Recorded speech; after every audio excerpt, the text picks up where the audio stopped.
Welcome to Travel Guide. Today we'll be showing you around the hangar where the aircraft's maintenance takes place in the airport.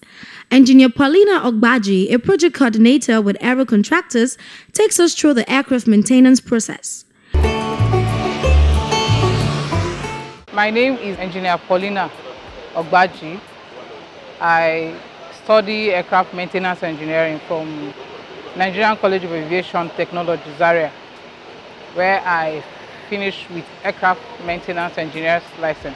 This aircraft is undergoing a 6C inspection, and as you can see, this is the nose of the aircraft, and what we do is we open it up, we check for any abnormalities around the nose and around the radome, and then we fix what we have scheduled jobs and maintenance for this aircraft. So this is the nose of the aircraft and the front, which we carried out so many things. Now you can see it's open already, and also from the nose you can see the front landing gear. This is the wheel, the tire is known as landing gear.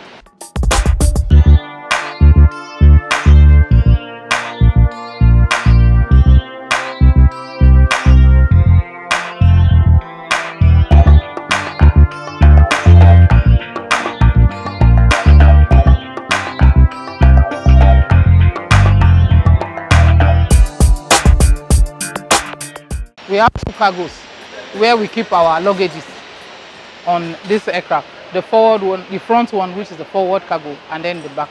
This is the front cargo. So this is where, when you're traveling, all the luggages are kept here. This is called cargo compartment. That section is where the electronic equipment stays. Right now, because of the maintenance, we have to bring out all the computers and all the equipment for inspections and for checks. So that's why the place is empty. This is a 737 Classic -500. On this aircraft, we have two engines. We have two CFM56 engines mounted on this aircraft. Now, this is the right engine. And as you can see, we are dropping the engines for inspections right now. So right now, we are removing the engines for inspections. So that's why we are dropping the engines right now. This part of the aircraft is the wing. So it's a lift augmenting device. That's the wing of the aircraft. We have two wings, one left and right wing. So on the wing, you can see also we have to open up panels, we have to check, we have to lubricate, we have to inspect all the parts of the aircraft. Also, on the wing also carry the fuel for the aircraft. Let me show you the fuel. Now, this is where the fuel stays. Now we have removed all the fuel, and then the assets are open for inspection. But all these holes are where the fuel stays. She also takes us around the cargo compartment back and front, the engines, and every other maintenance and inspection methods. We also have here Mr. Tunji Otekumbi, the General Manager Public Affairs of Accident Investigation Bureau. It talked about the functions of his office, challenges, their equipment and materials in which they used to carry out their duties. Within the past 2 years, AIB has recorded tremendous progress, especially in the areas of accident investigation and the release of reports. We have also networked with a lot of agencies and institutions around the world. We have also recorded tremendous progress in the areas of staff welfare. Recently, we have just had for the first time our own condition of service approved by the federal government. So the last 2 years have been momentous, and we have had progress in different areas of our operation. Our major challenges as an institution has been, one,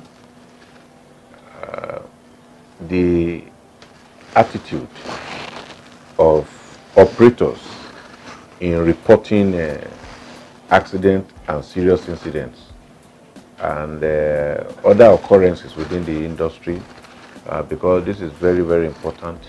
we need to be notified of occurrences in the aviation industry so that we can carry out our statutory mandate of investigation.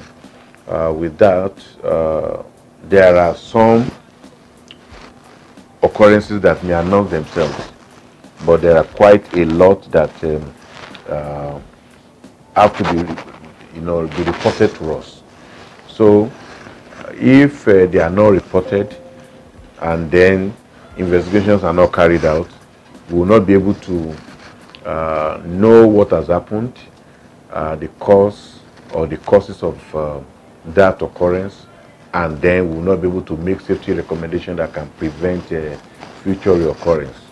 So this is a challenge, either due to ignorance or deliberate action on the part of operators.